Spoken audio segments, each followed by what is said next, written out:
also saw that evangelism and discipleship are not icing on our cakes. They are, in fact, our whole cake. Right? They are now our calling in life. That's what new means. As for the old, we are to no longer see Christ's words as options or good teachings, since being in Him and in His words has become our mission. A mission is not a suggestion. It is meant to be completed. So complete the mission with Christ at the center. That was 2 Corinthians 5:17. Has anyone memorized the verse? So the OVT verses are fairly short. They can all be memorized. Can anyone do that? Today we move on to a new topic, obedience to Christ. And the verse is Romans 12:1. Many of you know this. Let's read it once first. Therefore, I urge you, brothers and sisters, in view of God's mercy, to offer your bodies as a living sacrifice, holy and pleasing to God. This is your true and proper worship. Like the last message, there is that word therefore in the text, so we need to read backwards. In this case, the context is found in Romans 11, where the relationship between Israel's rebellion and God's plan is expounded. Central to the plan is that our world, would receive the gospel. So the therefore in 12:1 means since we have received the gospel as a result of God's plan, including the rebellion of Israel. Right? Being 12:1. That was my paraphrase, of course. So do read Romans 11 on your own and see for yourself. I also preach on this part of Romans under the title His Word and His People, and His People and Their Identity. You could look it up on our church's YouTube channel if you want. Coming back to the verse. Since we have received the gospel as a result of God's plan, including the rebellion of Israel, and in view of God's mercy, we are to offer our bodies as a living sacrifice, holy and pleasing to God.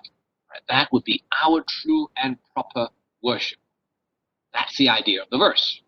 So let's get an overview of the verse structure before getting into it. First, in our lives, there's a plan from God, including a role for Israel. Then, God extends His mercy as the plan is rolled out.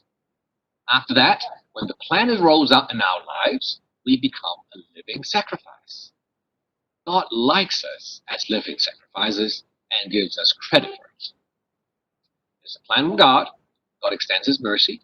When the plan rolls out, we become a living sacrifice, which God likes and gives us credit. Now let's break down each of these ideas and see how we can apply them. First is that in our lives, there is a plan from God, including a role for Israel. When we encounter the word or the idea plan, it's tempting to personalize it too much, making it to mean our life, our family, our work, our this, our that. Now, if we do that, then the idea that there ought to be a role for Israel doesn't fit. And we most probably don't care too much about that either. In the proper context, the plan refers to God's plan for our salvation, plus our lives together as Christians, and how that would have an impact to the extent that Israel might take notice and ask, hey, aren't they following our God? How come their lives are so different? And from that curiosity, even jealousy, they would gradually turn back to God. That's the plan. And we have to ask ourselves, are we saying amen? Next, we move on to God's mercy. Mercy means patience. Displaying patience is often God's response when we disobey Him. We ought to be wise enough to know that this is not God's only response. He could equally exercise His wrath, judgment, even rejection if He so wishes. However, God has always been exceedingly patient. The history of Israel reminds us that despite many chapters of disobedience, God waits. Look at our own lives. Except for the young children here, I doubt if any of us embraced Jesus the first time He met us. Yet He waited and never left us until we finally committed ourselves to Him. And And the same goes for the body of Christians. God waited and waited for us to turn our visions outwards so we would see what he sees. God also waited and waited for us to grow our concern for Israel so we would be part of the fulfillment of the promise he made to Abraham. God seems to be always waiting, but we need to be careful with the idea always. While God is patient or merciful most of the time, it's not an indefinite wait. His patience could run out and be replaced by wrath, judgment, or rejection. So we mustn't test God. And so say we are to turn our vision outwards. Then what? This is where the living sacrifice comes in. But before getting into it, let's recap what got us here this far. It begins with God's plan. A plan to save us, build a church, and turn Israel back to himself. The plan was conceived long ago, and for the most part, people had turned down God in one form or another. And yet mostly, God waited. Now, even as we stand in awe of God's patience, we must remember that waiting is not an end in itself. God did not conceive the plan for the sake of waiting. That much has to be very clear, right? He didn't make that plan just so we could wait. He made that plan so it would be fulfilled. So say we get the point. Say we are willing to say to God, I'm here. There is no more waiting for me. Then what? Well, then the living sacrifice comes in. Not until we understand the plan, realize how long God has been waiting, and is willing to get started. Reading the verse again, Romans 12:1.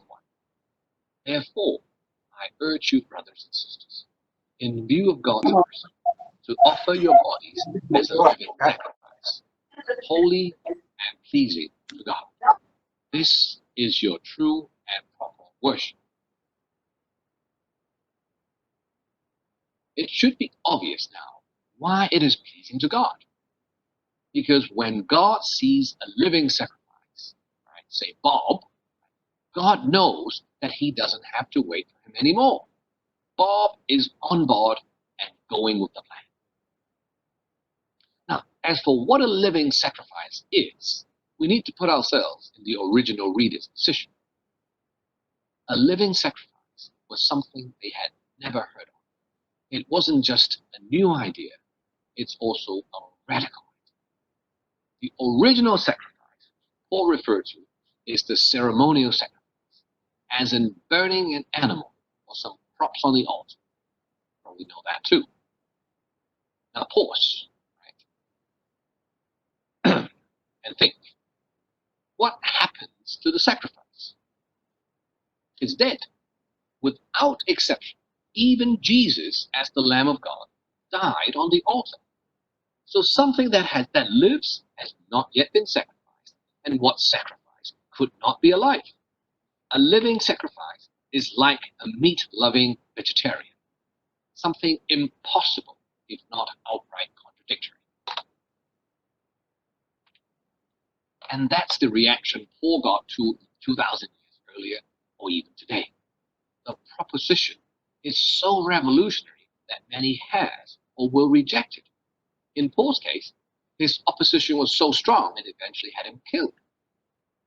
For our lesson, however, we have Bob, who is on board and willing. So what's Bob getting into? Now, I can't tell you in a short sentence what a living sacrifice is or what Bob is getting into. However, I can tell you that if it is radical, then it won't be any of the following. It won't be understandable through common sense or social values. It won't be understandable through human philosophy. And it probably won't be understandable without long-term and committed practice. That's why sometimes I refer to the idea as a Copernican revolution. The actual Copernican revolution took place in the 16th century when scientists like Copernicus, Kepler, Galileo, and eventually Newton successfully overturned the prevailing belief that the sun revolves around the earth and proved that is the earth that revolves around the sun. At first, there was huge resistance to the proposition. That's why it was a revolution. But when it was soundly proven that there was no turning back, science and even Europe was never the same after Copernicus. The idea of a living sacrifice is meant to be so radical that no one could immediately say, I get it, and then go out and put it into practice flawlessly. Now, that's not to say it is mythical. It's not. Rather, it's a life that is yielded to God's plan and is seeking to see what God sees for the sake of building up the body of Christ, including one day the return of Israel. Just to give you an example, and I have to stress it is only an illustrative example. I'm not suggesting that any of us go do it. Imagine we are at an interview. We're at an interview. And the question is, what are you living for? Then imagine that out of our most genuine self, being absolutely genuine, and we say, I live for the building up of the body of Jesus and the return of Israel. Now imagine if that's what we genuinely believe and said. Whether the interviewer likes it or not, right, they would be stunned. Come back to reality. Our real life is that interview. And what answers are we giving to that same question? What are you living for? The interview lasts for 90 years. And not only that, we have the most astute interviewers, the world. They might not be very wise, but they most certainly can see right through us. And fake answers simply won't work. God doesn't want us to fake any answers either. He wants us to be genuinely on board with his plan and start finding out just what a living sacrifice is. So obeying God is a really good start. Obeying him to the point of submitting to his plan is a really good start. And obeying him to becoming a living sacrifice is a really good start. Yes, understand the plan, obey the plan, becoming a living sacrifice is just a start. As for the end, let's read on and find out. Therefore, I urge you, brothers and sisters, in view of God's mercy, to offer your bodies as a living sacrifice, holy and pleasing to God. This is your true and proper worship. When we yield to become the living sacrifice, our true and proper worship begins. So it is worth asking, what is true and proper worship?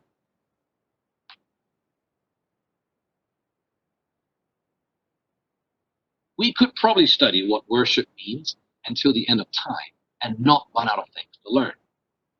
For today, I just want to focus on two key ideas. You can read more on your own. Psalm 109, 30-31 reads, with my mouth I will greatly extol the Lord. In the great throng of worship, I will praise him, for he stands at the right hand of the needy to save their lives from those who would condemn them. And John 4, 23-24 reads, yet a time is coming and has now come. The true worshippers will worship the Father in spirit and in truth. For they are the kind of worshippers the Father seeks. God is spirit, and his worshippers must worship in the spirit and in truth. David wrote Psalm 109, and it was a prayer seeking God. In the psalm, he shared his understanding of God and how God would see his situation, for which he praised God. In other words, worship is part of seeking to understand God, and from that understanding, act out what he expects from us. In the case of David, his understanding led him to draw near to God as he defended Israel. That was David's worship. Drew near to God, defend Israel. In the case of Jesus, he presented worship as a barrier-free relationship with God. Relationship is the centerpiece, not history, not geography, not culture. God seeks relationship that are honest or genuine. And when that is reciprocated by us, it is worship. And so if we need an example, we need to look no further than John 4 itself. Jesus was going out of his way and broke many barriers to have a short conversation with a Samaritan woman. It brought about her salvation, and in turn, her witness led many to follow Jesus. In short, when Jesus went to Samaria, it was his worship. And when the woman brought Jesus to her village, both literally and figuratively, that was her worship. There is, however, one crucial difference between the two. Right? I'll come back to that at the end. Coming back to Psalm 109 and John 4, if we were to add the two ideas together, then worship means seeking God honestly to understand him and act out what he sees in our lives, or for our relationship. Seeking God honestly to understand him, to act out what he sees in our lives, or for our relationship. Honest, understand, act, relationship. I actually tried to make a cool acronym out of these 4 words, but I couldn't. Right? Let me know if you come up with something. It could be very useful in future. Now, these 4 ideas might not seem all that special until we take a step back and revisit what got us here in the first place. We weren't exploring relationship as a hypothetical idea. Rather, we wanted to examine what worship is, given that once we get on board with being a living sacrifice, worship becomes our lives. So to honestly seek to understand what God sees in our lives with a will to act them out for the good of our relationship with him becomes our lives. Please let me say it again. To honestly seek to understand what God sees in our lives with a will to act them out for the good of our relationship with him becomes our lives. When we see someone like that, wouldn't they come across as radical? Or if we have never met anyone like that, then let's revisit Jesus in the gospel. He lived that way, and indeed, everyone found him to be radical. So why don't we see more Christians like that? Or more generally, why aren't Christians considered as radicals? Now, in case you think this is some wholesale swipe at Christians, please be assured it's not. In fact, there are many Christians who are radicals. It's just that they don't come to mind very often. To begin with, Christians in Islamic countries are. Think about it. If they weren't honestly trying to see what God sees, act them out, and all for the sake of their relationships, why would they risk everything to follow Jesus? Then there are Christians in culturally closed countries like Japan, where their practice of faith is allowed, but it would make them such a minority that you might as well be a cultural outcast. And then we have missionaries. Think about their lives. To go somewhere for the sake of Jesus, to build a new life and new relationships, and in some cases, risk different forms of marginalizations or threats. What for? If they are not trying to see what God sees and live them out, then they're mad. But we know these people. We know they're not mad, right? So we do know what a radical living sacrifice looks like, and therefore what worship ought to look like. Then, why don't we look more like them? Or if you want the original context, do we look more like Paul or the Sanhedrin? Now, this is not an accusation. Not from Paul, and definitely not from me. In the verse, Paul used the word urge, right? Meaning, while the matter is pressing, the manner is gentle. And since he was speaking on behalf of God, we can assume that God is urging us too. So there's no finger pointing from God, but that doesn't take away the importance of the urging. If I have to venture a guess as to why we're so reluctant, it would be that what Paul said about God's mercy. In other words, we know God is patient. We have experienced his patience, and on many occasions, and we are taking his patience for granted. And of course, there is an infinite amount of reasons, and most of them have to do with time or lack of time. But if we examine what we saw today, time isn't the most important ingredient. Yes, change will take time, and the process will cost us some commitment. Yet more important than both is actually our will. Going back to our radical example, the Christians living in threatening environments or the missionaries, they don't have more time. They might not even be better time managers than us, but they all summon their wills. That they do very well. So what about us? We already saw that a living sacrifice is not a formula or a fixed goal.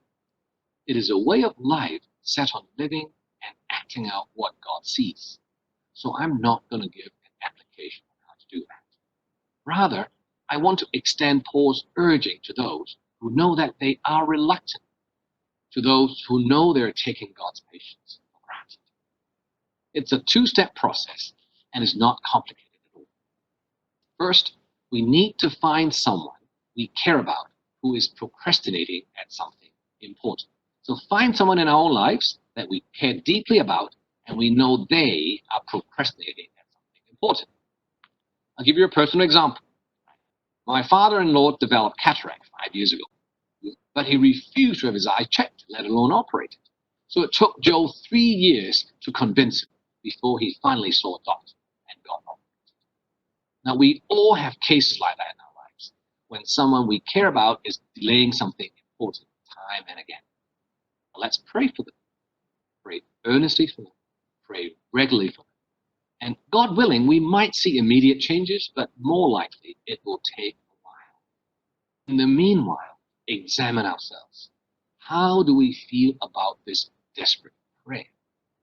It's necessary, but it can't be pleasant or comfortable.